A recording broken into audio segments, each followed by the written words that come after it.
Bueno, la materia ya saben todos, es seguridad informática. Mi nombre es Germán Alejandro Ecker. Bueno, ahí está mi mail. Ahora les voy a mostrar lo que yo tengo planificado para... Me equivoqué de mouse, chicos. Lo que tengo planificado para este año, para que ustedes vean, son muy pocas clases las que vamos a tener. Contando la de hoy, son muy pocas clases y estos son los temas que vamos a ver. Si ustedes van al plan de materia, van a ver que hay temas que no están. Ahora, hay temas que ustedes no pueden desconocer desde el punto de vista de seguridad. Interrúmpanme si hay alguien que no me sigue, que piensa que estoy desvariando, me interrumpe, profe, no entendí. ¿Por qué hay temas que ustedes no pueden desconocer o no deben desconocer? Porque hoy en día, y ahora les voy a mostrar otra presentación que preparé en el trabajo hace poco, hoy en día está creciendo de forma descomunal los incidentes informáticos.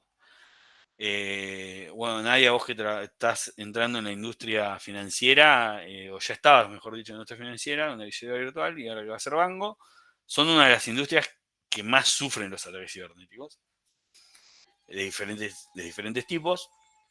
Entonces, para hablar de seguridad informática hay que entender qué son los ataques cibernéticos, hay que entender qué es la cadena de un ataque, hay que entender cuáles son las técnicas de ataque y las técnicas de defensa, hay que entender de riesgos, hay que entender de vulnerabilidades, qué es un Disaster Recovery Plan, que varios lo deben conocer, pero qué compone, cómo se arma, qué se considera.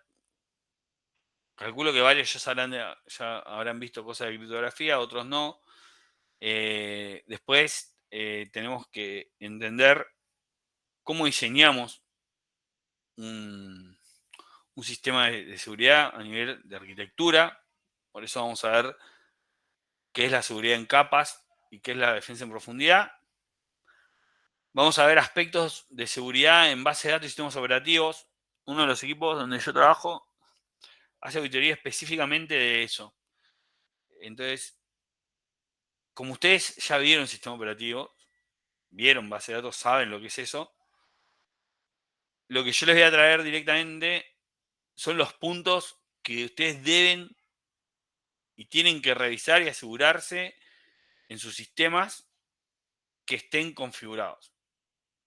¿Qué aspectos de seguridad deben estar seteados en su base de datos y en sus sistemas operativos? Se va a traer para diferentes sistemas operativos, bueno, básicamente Windows y Linux, y para diferentes bases de datos, Oracle, SQL, MySQL, creo que hay una de... Sí, hay una Red Hat, no, ese es un sistema. ¿Qué más?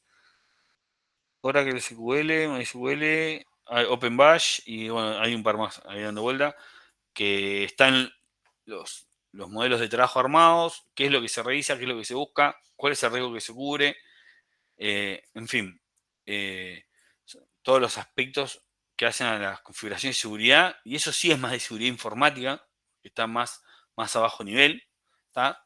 Los frameworks que se están usando hoy internacionalmente para diseñar los sistemas de seguridad, llámese NIS, llámese SIS, que es con uno que ustedes van a trabajar, está el COVID también. Lo que estoy nombrando son tipos de framework, que son, por decirlo de una forma, porque no son normas, son buenas prácticas que hacen a la seguridad. Pero no es un simple checklist de preguntas y respuestas. Hoy en día, por ejemplo, el NIS hace las buenas prácticas desde el punto de vista de la ciberseguridad, pero lo abarca desde diferentes puntos. Lo abarca desde el gobierno, desde la gestión de riesgo, la cadena de suministro, lo que es la identificación, el análisis, la recuperación. Abarca todos los puntos de la preparación de la ciberseguridad. ¿Ah? Eso en cuanto a framework. Vamos a ver el SysControl, que es un framework que consta de 18 controles, con sus riesgos y sus remediaciones para cada una de las diferentes vulnerabilidades. Y vamos a hablar un poco de la ISO 27001. Chicos, no se van a ir siendo auditores de ISO. Vamos a hablar de los controles específicamente de la ISO. ¿Cuándo vamos a hablar de eso? El día del recuperatorio del parcial. O sea que les pido por favor que estudien para el parcial. Ahora vamos a hablar un poco del parcial, de las clases presenciales y demás. Después vamos a tener una clase donde ustedes me van a presentar los temas de trabajo, van a preparar un pequeño trabajo práctico para exponer, que eso va a ser en grupo, que se va a exponer el día del final, donde ustedes van a exponer casos de uso. Ahora les voy a mostrar algunos casos de uso que no deberían, pueden ser los mismos porque no están machados con el framework. Ustedes lo que van a hacer es ver el caso de uso, ese ataque cibernético, qué fue lo que pasó, cuáles fueron las falencias, cuál fue la causa raíz del ataque, y lo van a machar directamente con el syscontrol, ese framework que yo les nombré, para identificar cuáles son los controles que tendrían que haber intervenido y que se deberían aplicar o haber aplicado post, post incidente y que de haber estado aplicado previamente si hubiese evitado el incidente. ¿Ah? Básicamente de eso van a preparar una exposición media rápida y posterior a eso yo haré algunas preguntas teóricas de lo visto en clase y de eso va a constar el final. Hay 2 meses finales, el final va a ser rápido, no es para matar a nadie, simplemente para que puedan exponer una exposición de 5/10 minutos, no más de eso porque no lo amerita además. Y yo haré algunas preguntas para no superar los 20 minutos de este feedback de preguntas y respuestas. Bueno, y lo que se suma, que me había olvidado comentarles, pero lo van a ir viendo con el transcurso de la clase, a ese trabajo que van a exponer, cuando ustedes expongan con qué controles mitigan los problemas que hubo y se podrían haber mitigado, también van a usar Mitre Attack, que Mitre Attack está en una página, es una tabla, ¿tá? Donde están todos los ataques que se conocen y sus técnicas y tácticas. Entonces, ¿qué es lo que van a hacer ustedes? Van a decir, bueno, elegimos este caso de uso, este incidente ocurrió tal fecha, van a hacer toda la exposición teórica, está en internet muy linda, y después van a decir, bueno, para realizar y concretar este incidente se usó tal táctica, tal técnica, y así se llegó al impacto que buscaba el incidente. Y esto se mitiga con estos controles de syscontrol B versión 8, si no me equivoco.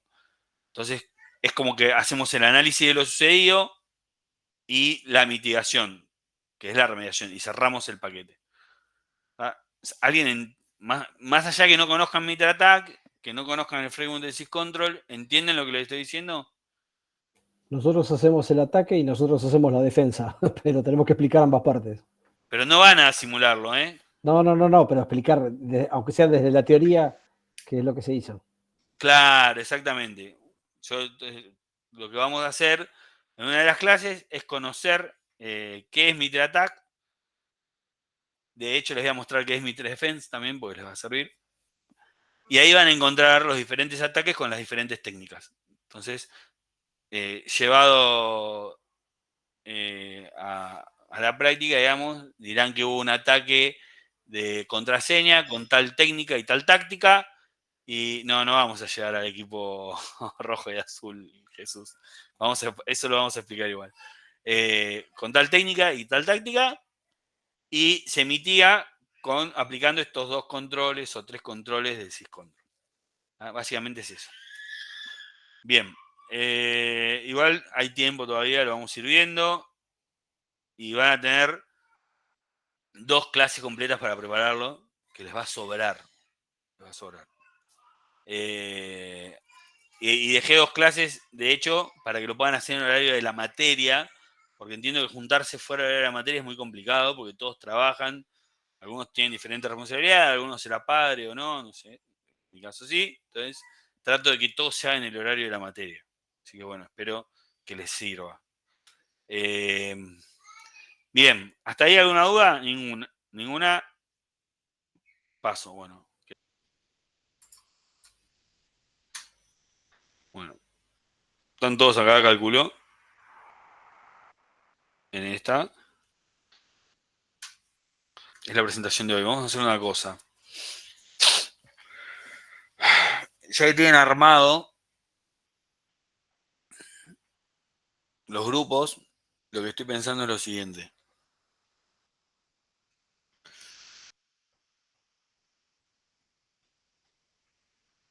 Las dos últimas clases, lo que van a hacer es la presentación de los grupos. Todos los grupos que no quedó nadie sin asignar un grupo.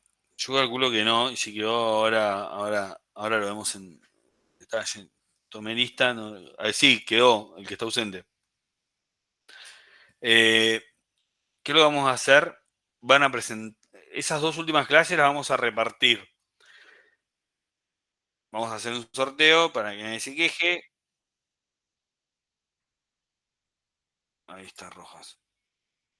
Vamos a hacer un sorteo para que nadie se queje y lo vamos a repartir, porque tampoco van a llegar sino en un día para presentar todos. Sí. Profe, yo tengo una pequeña situación. Me encantaría poder rendir en la primera semana, o sea, en la primera fecha, porque yo me quiero ir del país, ya cerrando la segunda. Pero por eso, déjame. La primera fecha que me hablas de la primera mesa de examen. Claro, Diciembre. Por eso, sí. déjame cerrar a eso iba. Lo que estoy pensando, cuando yo hablo de primera y segunda, estoy hablando de las dos últimas clases. Del 10 y el 17 de noviembre. Entonces, ¿qué es lo que vamos a hacer? Yo les voy a dejar tiempo de todas las clases para que ustedes vayan viendo los casos. Ahora les voy a mostrar un modelo de caso de uso. ¿Está? Dos en realidad. Para que ustedes vayan eligiendo y vayan estudiando los casos. A medida que vayamos avanzando con la materia, fíjense que de aquí en adelante, la tercera clase, sería la cuarta, perdón, el 1 de septiembre vamos a ver todo lo que es Mitre Attack. Entonces ahí van a entender a dónde buscar técnicas y tácticas de ataque para poder hacer el match con el caso que ustedes eligieron. ¿Está? Y a partir de ahí yo les voy a ir dejando tiempo para que se junten en horario de la clase y vayan armando esa presentación. ¿Tá? Les voy a dejar, siempre vamos a tratar de cortar alrededor de las 9 y algo, en lo posible, para que ustedes vayan preparando eso. Más allá de eso, también pueden armar un archivo colaborativo y van a rendir. Entonces, ¿qué es lo que vamos a hacer? Esa presentación la vamos a tomar como un trabajo práctico, el cual va a tener una nota grupal, y la nota individual que yo quería poner, la vamos a poner en el final, en la cual les voy a tomar algunas preguntas teóricas de los temas que se dieron en la clase. ¿Está? Entonces cada uno se va a poder anotar a la fecha que quiera y no les va a afectar en lo más mínimo. Entonces vamos a tener un parcial, un trabajo práctico y el final. Así que yo lo voy a reestructurar todo. El sorteo se los voy a hacer con una ruleta online acá, cosa que nadie diga que hubo dedo, ni preferimos, ni nada por el estilo.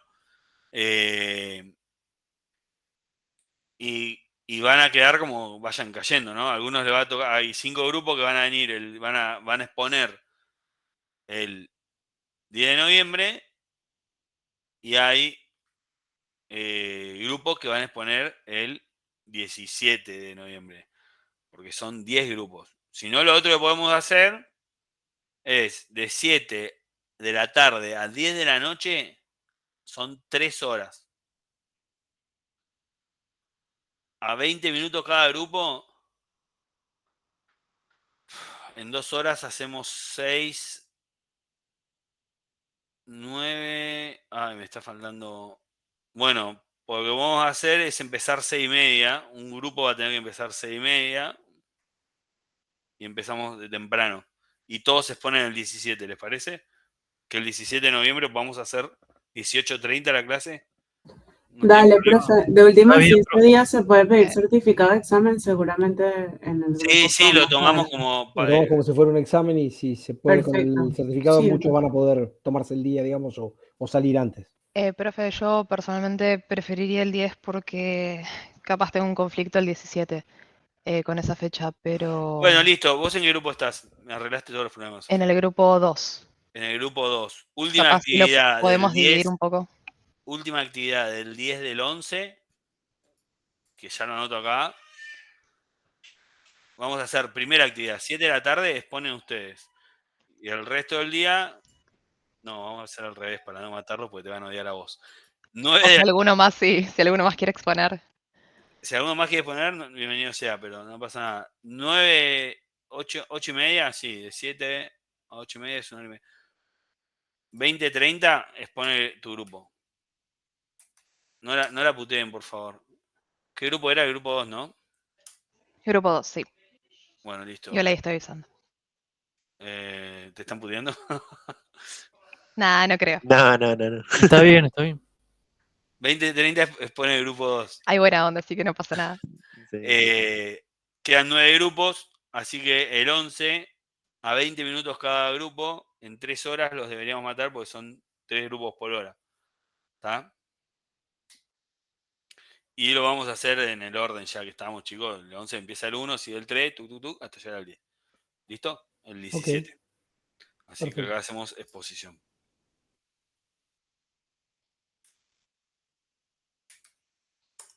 Y al final, ¿cómo iba a ser entonces? Y al Que no final vamos a sé. hacer unas preguntas teóricas nomás, a modo de repasar el temario, medio Ok. parecido al parcial. Chicos, yo no les voy a tomar nada, y antes que se quieran ir, yo no les voy a tomar nada que yo no haya dado. Y no les voy a tomar nada que no esté en las placas. ¿Por qué? Porque son muchos temas. Son muchos temas. A mí me van a escuchar hablar y voy a hablar. Van a ver que las placas tienen la información por ahí más importante.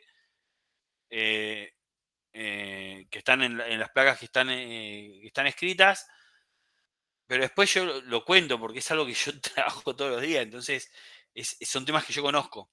Les voy a pasar material, les voy a pasar las clases, les voy a pasar material para que vayan leyendo. De hecho, hoy les voy a dejar 2 reportes de incidentes del año pasado para que vayan tomando noción de por qué la importancia de la materia. Y todo eso ustedes se lo van a quedar. Ahora, los exámenes van a salir de las presentaciones de las clases. Yo no voy a ir a sacar una pregunta de examen y preguntarles qué punto de qué sección del NIS habla de la seguridad en la cadena de suministro. No voy a hacer eso. ¿Me explico? Sí les puedo llegar a preguntar cuáles son las secciones del NIS. O cuántos controles tiene. Yo no los voy a matar con las preguntas. Seguramente va a haber una pregunta que diga cuáles son las prioridades de la seguridad de la información. Sí, son preguntas básicas que la deben haber. Es más, capaz que ya la tuvieron en algún otro lado. Lo que hay que salir sabiendo, digamos. Exactamente. ¿Pero por qué? Porque lo importante de todo esto, como yo les decía hoy, ustedes tienen que saber qué es lo que tienen que ir a buscar después. ¿Qué es lo que tienen que ir a encontrar? Pero tienen que tener una base de conocimiento para poder entender si lo que ustedes están leyendo o el contenido audiovisual que están viendo es o no es real, ¿no? Es verídico, o les están vendiendo pera por manzana. Eso es lo importante. Porque contenido hay mucho, y en una materia de 5 horas cátedra en un cuatrimestre no alcanza para ver realmente seguridad informática. Porque es muy amplio. Pero ustedes se tienen que llevar lo más básico. ¿Qué es lo más básico? Cuestiones de política, cuestiones de framework, saber cuáles son los tipos de ataques que existen, porque por ahí van a ir a robustecer sus propios sistemas, cuáles son las normas, cuáles son los frameworks que se usan para entender de ciberseguridad, porque por ahí puede ser que alguno diga, no, yo soy analista de sistema, pero de hecho los chicos que trabajan conmigo, la mayoría de los, por ejemplo, hay uno que está haciendo seguridad de plataformas y base de datos, sistema operativo, todo eso, es analista en sistema, es técnico de analista en sistema. Y hay dos técnicos de analista de sistema y otro que está haciendo la licenciatura en sistema, o sea, son del palo. Y se empiezan a especializar, ¿no? Lógico. Por eso el que sabe no es jefe, dicen, ¿viste? Por eso yo soy el jefe y ellos son los universitarios. Así que bueno, nada. Hay un montón de contenido para aprender y para estudiar y para usar. Yo les voy a ir dando todo lo que yo tengo, todo lo que sé, no me voy a guardar nada. En la medida que se pueda, vamos a ver alguna exposición práctica, media rápida, capaz que medio filmado para no perder tiempo, pero no mucho más. Después para hacer maldad hay un montón en internet.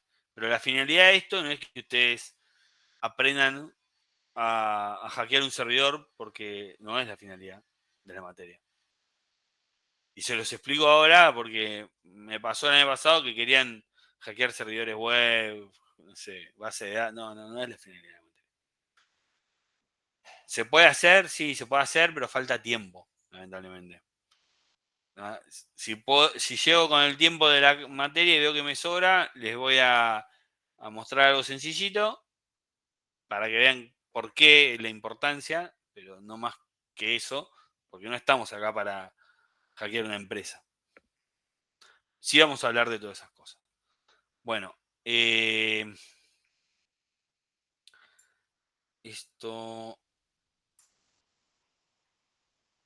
Siguen llegando, wow.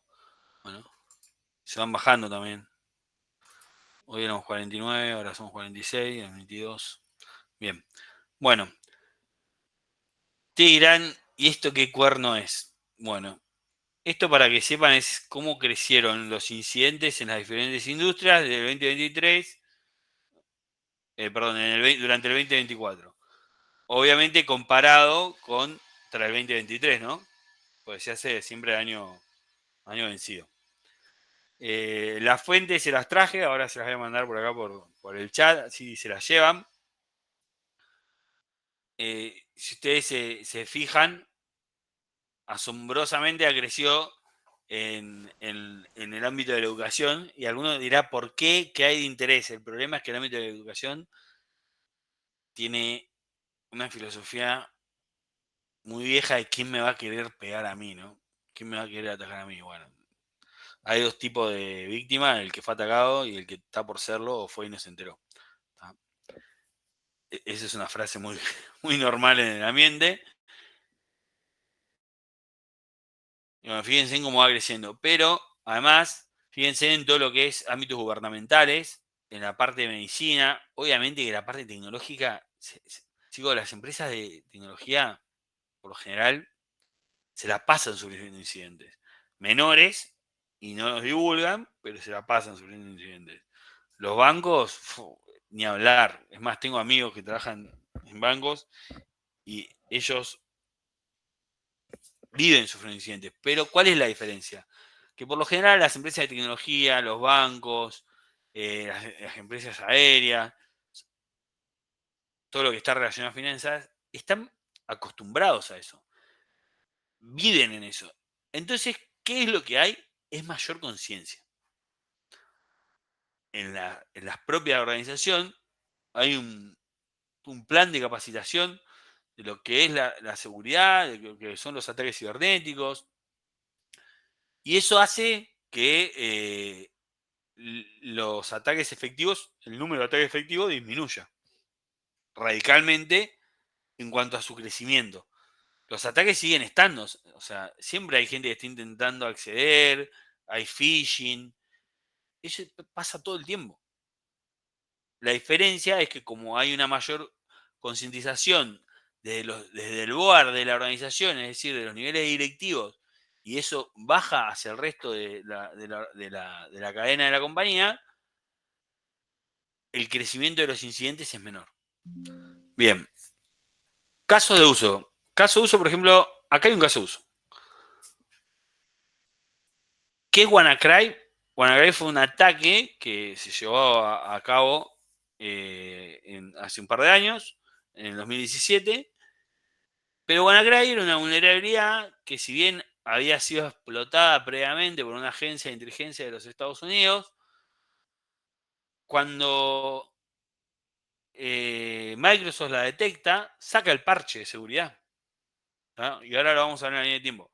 Saca el parche de seguridad y avisa a todos los usuarios: hola, está este 0day, acá les dejo el parche, actualicen. ¿Qué pasó? Muchos no actualizaron y hubo más de 200.000 afectados en 155 países distintos.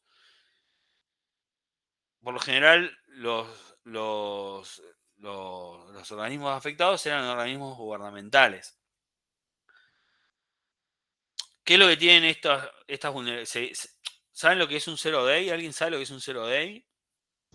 Creo que una vulnerabilidad que no ha sido descubierta por una empresa, algo así, ¿no? O sea, es que lo saben los tipos malos, ponele. O alguien Claro, extra, no sé cómo se le... por ahí va. A ver, ¿alguno más que aporte?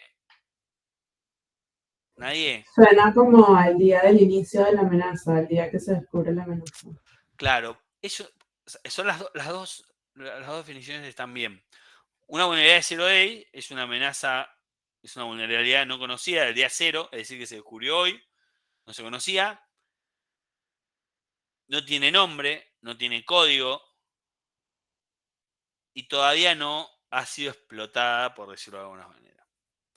Cuando las vulnerabilidades son explotadas, por lo general son conocidas, se clasifican y cuando se conoce el exploit, tiene un exploit ligado a la vulnerabilidad.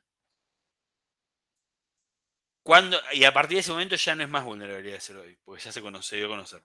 Entonces, cuando Microsoft, en ese momento, salió y dijo, che, acá está el parche de esta vulnerabilidad, dejó de ser una vulnerabilidad de zero day. Hasta ese día era una vulnerabilidad de zero day. Porque solamente era conocida por alguna agencia de los Estados Unidos que de alguna forma se le filtró ese... Hay un protocolo a seguir en caso de detectar una fuga. Ahí vamos a la pregunta y me la aclarás un poquito más, pero pará. De alguna forma lograron filtrar ese exploit, o sea, se hizo público. Y en mayo, Microsoft, como decía, publica el parche. En abril de 2017 sale el código y en marzo se detona el malware conocido como WannaCry. El código me refiero al exploit, ¿no? Entonces, hubo 2 meses o casi 2 meses entre la publicación del parche y la detonación del malware. ¿Eso qué quiere decir? Que en ese periodo de 2 meses Microsoft avisó que había un parche de seguridad y los responsables en diferentes organismos, empresas, lo que sea, no actualizó correspondientemente sus activos. Y ahí voy tirando palabras, ¿no? No es para que me respondan ahora, pero ya hablamos de activos digitales, activos electrónicos o físicos, como quieran llamar, no fueron actualizados.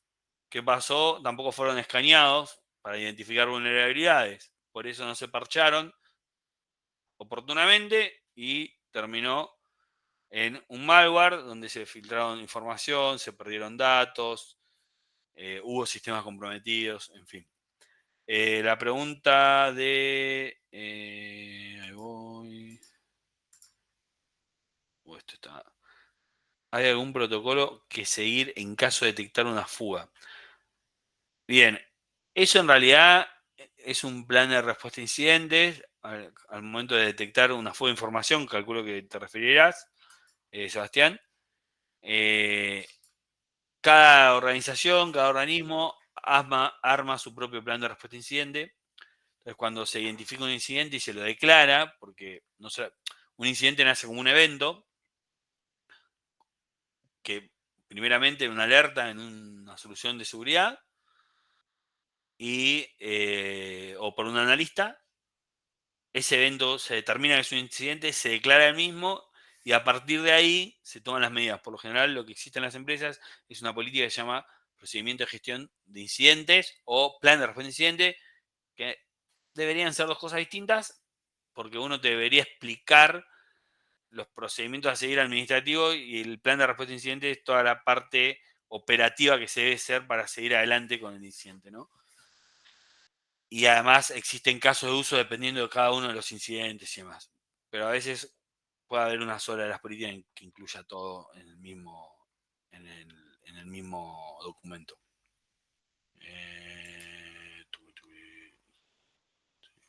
Ok, bueno.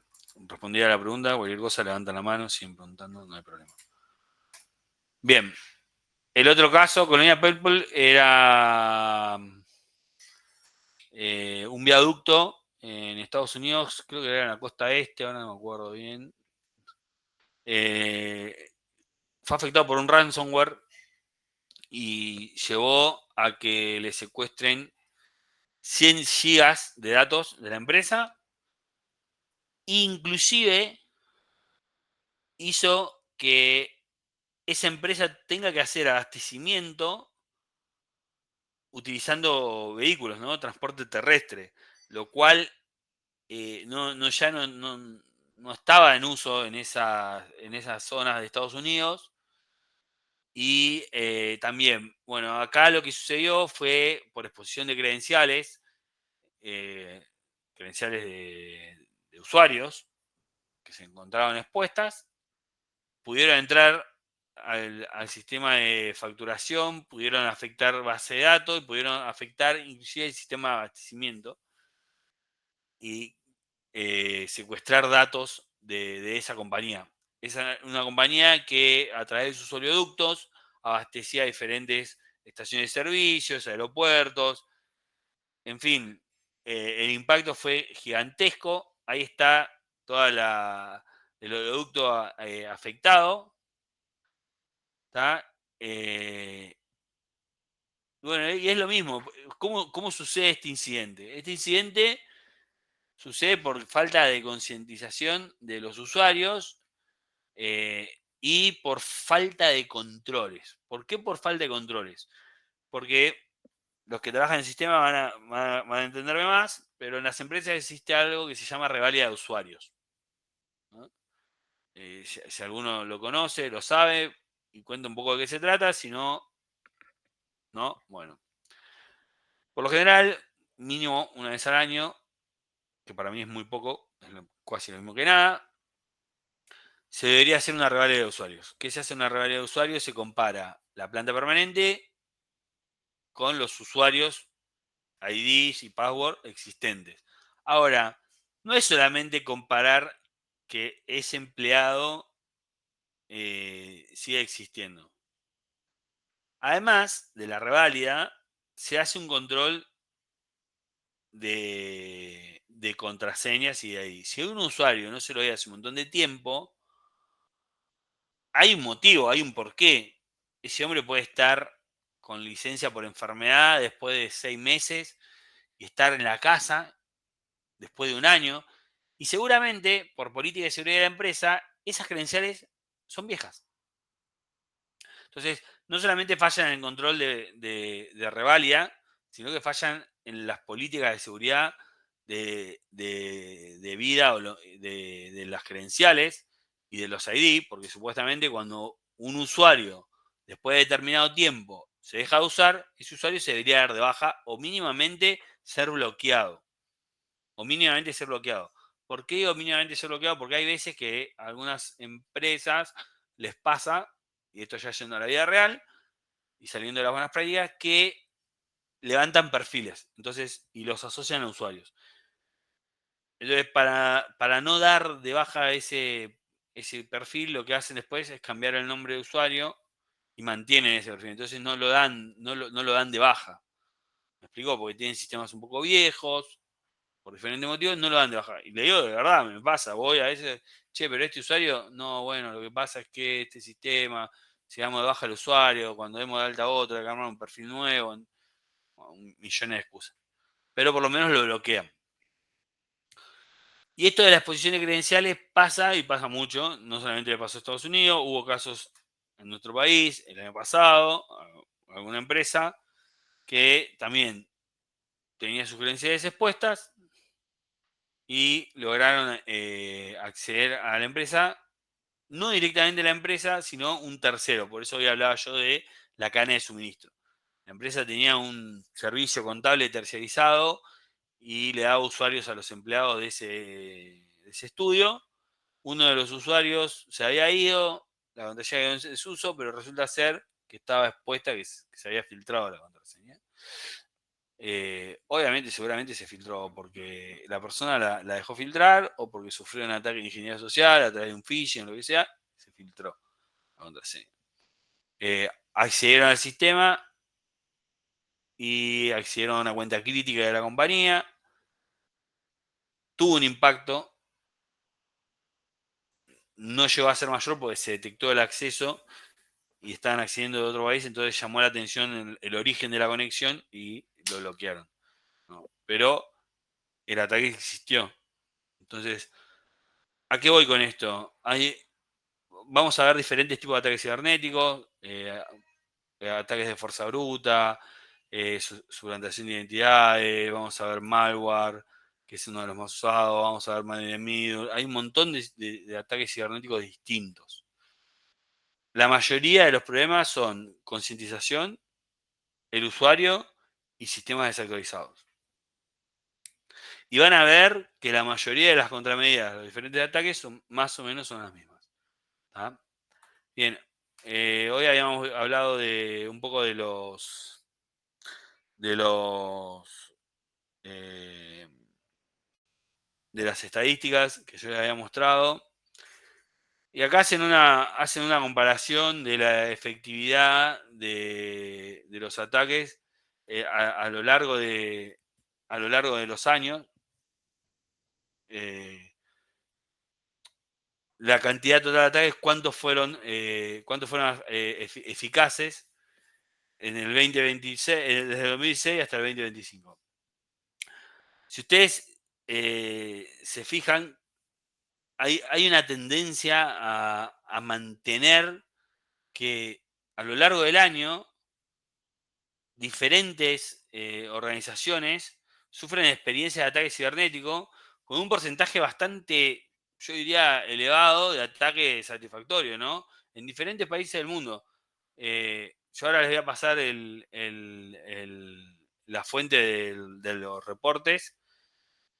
Pero estos números no es para que uno diga, no, en tal país, no. Lo interesante de todo esto es que si de una determinada cantidad de ataques cibernéticos que existen por año, el casi 30% de ataques cibernéticos son satisfactorios, y estamos hablando que en el 2025 casi el 30% a la mitad del año, porque esto fue hace un mes que saqué esta información.